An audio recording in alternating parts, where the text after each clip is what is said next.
Hello, and welcome to today's video.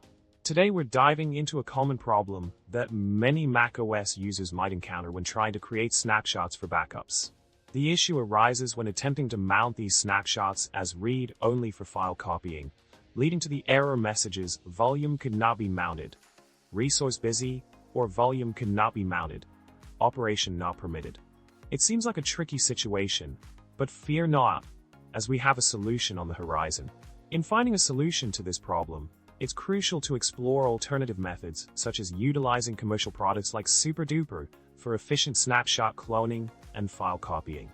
Rather than relying on RSYNC, considering tools like Git for specific file types or a comprehensive backup tool for complete Mac file backup can streamline the process. Additionally, incorporating ASR for copying files and metadata, along with seeking expertise or expert guidance, can help navigate the complexities of mounting syntax and APFS workings effectively.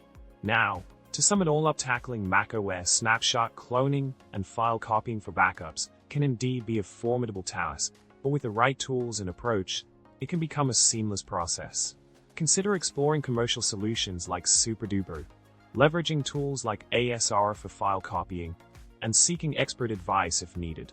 Remember, your time is valuable, so investing in the right resources and expertise can save you from unnecessary headaches.